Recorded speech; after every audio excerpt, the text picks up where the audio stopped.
जय श्री राम।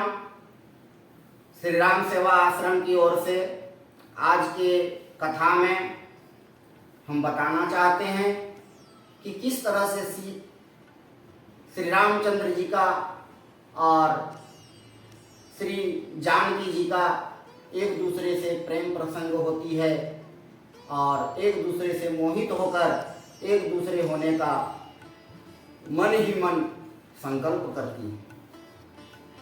जब प्रभु श्री राम अपने गुरु की आज्ञा से फूल तोड़ने के लिए बगीचे में जाती हैं और इधर सीता जी धनुष यज्ञ के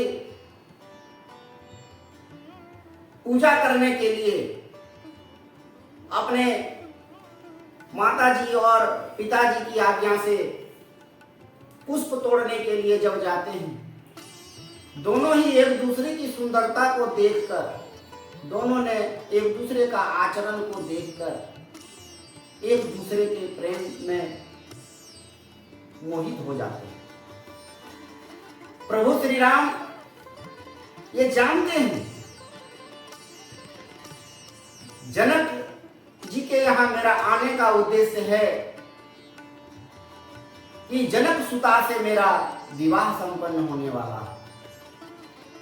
श्रीमती श्री जानकी जी जानते हैं कि आज जो धनुष यज्ञ का अनुष्ठान हमारे पिताश्री ने किया है, उसका एक ही मकसद है कि मेरा इस प्रभु श्री राम से विवाह होना तय है। लेकिन फिर भी कहा जाता है कि प्रभु की इच्छा के बिना कुछ नहीं होता है। प्रभु श्री राम मानव रूप में जन्म लिए हैं तो एक साधारण मनुष्य की तरह अपना जीवन निर्वाह करते, जान करके भी अनजान हो रहे हैं और अपने भ्राता लक्ष्मण और नगरवासियों को ये बताना चाहते हैं कि मैं एक सामान्य मनुष्य राजा दशरथ का पुत्र श्री राम हूं। और इधर जानकी जी बताते हैं कि मैं राजा जनक की पुत्री हूं। अब देखिए कथा में वर्णित है, धरि धीर जो एक आली सयानी, सीतासन बोली गही पानी, बहुरी गौरी कर ध्यान करे हो, भूप किशोर देखी किन लहू। जब प्रभु श्री राम और लक्ष्मण को देखकर सीता अचंभित हो जाती हैं, बगियों में देखकर ध्यान उनका अलग अलग हो रहा है, तो एक सखी थोड़ा सा सयाना बन करके सीता जी को बोलती हैं कि हे राजकुमारी, गिरिजा जी का ध्यान फिर से करो, गौरी का पूजा करो, शिव जी का पूजा करो और तुम्हारे मन में जो इच्छा है प्रभु श्री राम को पाने की, उसका ध्यान करो। और आजकल की लड़के और लड़कियां का भी प्रेम प्रसंग देखा जा रहा है कि कैसे एक दूसरे पर मोहित होकर के अपने माता पिता घर संसार को भूल जाती हैं और लड़कियां बोलती हैं कि ये मेरा भविष्य का मामला है, ये मेरा जीवन साथी है। अरे भाई,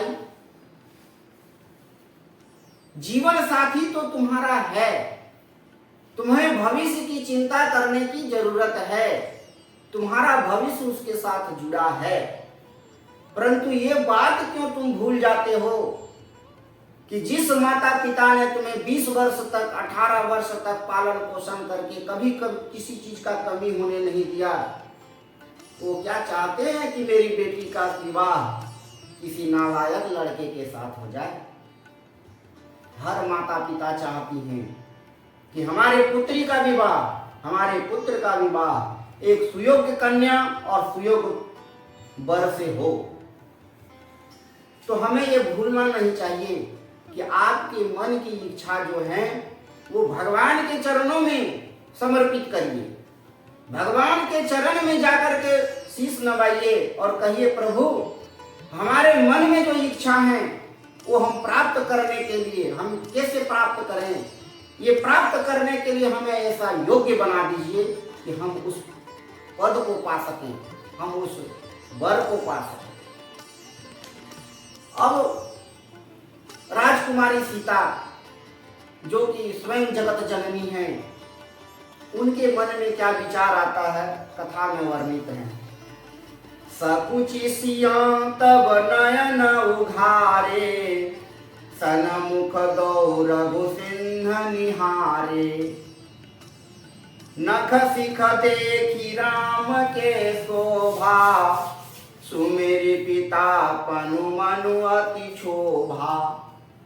अब देखिए, इस कथा में वर्णित है, एक तरफ सीता जी प्रभु श्री राम को पाने की इच्छा करते हैं और दूसरी तरफ अपने पिता की जो प्रतिज्ञा है, अपने पिता की जो मर्यादा है, उसको ध्यान में कर करके वो नाराज हो गए। मतलब मन ही मन चिंता करती हैं कि हमें तो इस प्रभु श्री राम को पसंद है, किंतु मेरे पिताजी ने एक बड़ा ही प्रतिज्ञा किया है कि हमारे यहाँ जो धनुष यज्ञ होने वाला है, जो शिव धनुष है, जो शिव जी का वरदान दिया हुआ है मेरे राजघराने में, और मेरे पिताश्री ने ये प्रतिज्ञा की है कि जो इस धनुष को उठा करके चाप चढ़ाएगा उस वर से मेरा विवाह होगा। देखिए, इस कथा में कैसा वर्णन है कि एक सीता राजकुमारी जो राजा की पुत्री हैं, वह अपने माता पिता की मर्यादा को याद रखे हैं कि अगर मेरा इस धनुष यज्ञ में हमारे राजकुमार के प्रभु श्री राम अगर धनुष को नहीं उठा पाएंगे, चाप नहीं चढ़ा पाएंगे, तो मेरा इसके साथ विवाह नहीं होगा।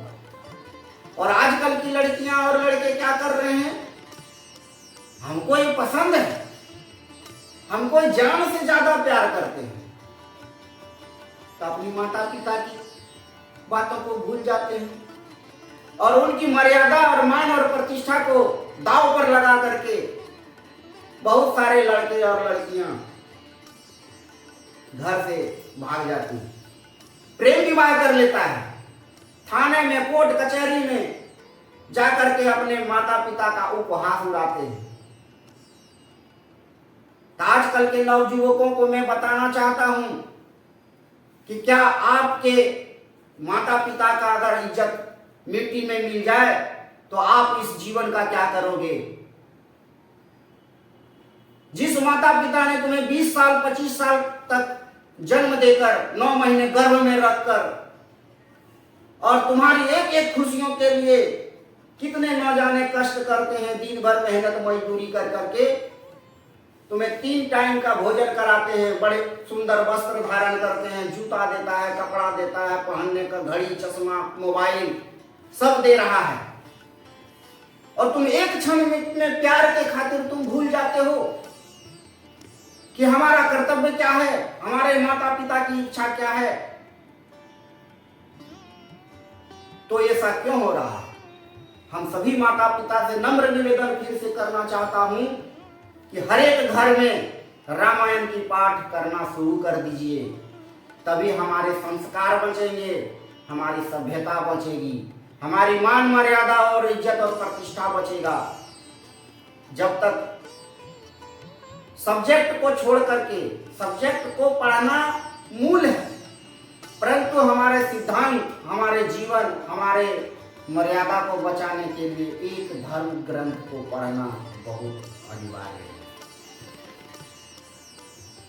तो इस कथा में फिर जानकी सीता जी मन में क्या सोचती हैं कि प्रभु श्री राम से मेरा स्नेह हुआ, प्यार हुआ, मोहब्बत हुआ, क्या ये सांवर शरीर, कोमल बदन, इतना ही सुंदर शरीर वाले क्या शिव जी के धनुष को उठा करके चाक चढ़ा पाएंगे? इसके लिए जानकी जी बहुत चिंतित हो जाती हैं और कहाँ जाती हैं? जाते हैं शिव जी के शरण में, गौरी के शरण में, पार्वती के शरण में और विनती करती हैं, मोर मनोरथ जानहुनी के बसहु सदाउर पुर सबही के, किन्नह प्रगटन कारण तेहि यस कहीं चरण गाहे बदेही। मेरे मनोरथ की सब बातें प्रभु आप जानते हैं। हे भोलेनाथ, क्या हमारे पिताजी ने जो धनुष यज्ञ का अनुष्ठान किया है, हमारे पिताश्री ने जो प्रतिज्ञा की है, प्रभु इस श्री रामचंद्र जी को ऐसी शक्ति देना, ऐसा संजोग करना कि इस धनुष यज्ञ को सफल बनाने के लिए प्रभु श्री राम इस धनुष में चाक चढ़ा दे, ताकि मेरा विवाह इस सुंदर वर से हो जाए। तो हमें इस ग्रंथ से पता चलता है, इस ग्रंथ से ज्ञान प्राप्त होती है कि हमें जो इच्छा है भगवान सब जानते हैं, उसको पूरा करने के लिए प्रभु से प्रार्थना करना चाहिए। हे प्रभु, हमारे मन की जो इच्छा है, हमारे मन में जो प्राप्ति का कामना है, उसको पूरा करने में आप मदद करें। और इस तरह से श्री जानकी जी महादेव और पार्वती की प्रार्थना करते हैं और पार्वती जी से आशीर्वाद लेते हैं। आशीर्वाद में बोले हैं, सुनु सिया सत्य असीम हमारी, पूजे ही मन कामना तुम्हारी। नारद वचन सदा सुचिराचा, सो बरु मिलहि जानु मनुराचा। तब गौरी पार्वती प्रकट होकर के उन्हें आशीर्वाद देती हैं कि हे सीता, तुम्हारे मन में जो इच्छा है, तुम्हारे मन की जो कामना है, वो पूरा होगा। नारद जी ऐसा वचन दिए हैं कि प्रभु श्री राम का विवाह तुम्हारे साथ होना संपन्न होगा। और इस तरह से हमें अपने परिवार की, हमें अपने जीवन की, माता पिता के, गांव ग्राम की मान मर्यादा को रखने के लिए पढ़ाई के साथ साथ रामायण का पाठ जरूर करें। इससे हमारी संस्कृति, हमारी सभ्यता का विचार उत्पन्न होता है और धर्म की रक्षा होगी। और आगे के कथा के लिए हम फिर से उपस्थित होंगे। जय श्री राम। कथा को फॉलो अप करने के लिए सब्सक्राइब करें और बेल आइकन को दबाएं। जय श्री राम।